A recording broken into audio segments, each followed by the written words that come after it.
آسٹریلوی کرکٹر عثمان خواجہ فلسطینیوں پر حملوں اور سینکڑوں شہادتوں پر پھر بول پڑے۔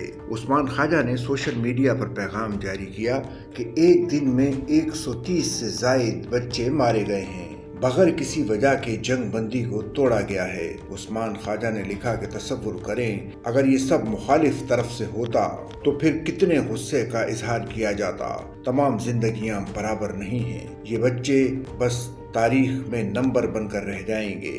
انہوں نے لکھا کہ ان کے بھی نام ہیں، مائیں، باپ، بہنیں اور بھائی ہیں جیسا کہ آپ کے ہیں۔ ہم اس بربریت کو معمولی نہیں بنا سکتے، لیکن مجھے خدشہ ہے کہ ہم پہلے ہی کر چکے ہیں۔ عثمان خواجہ نے یہ بھی لکھا کہ مجھے بالکل یقین نہیں آ رہا کہ یہ بھی ہو رہا ہے۔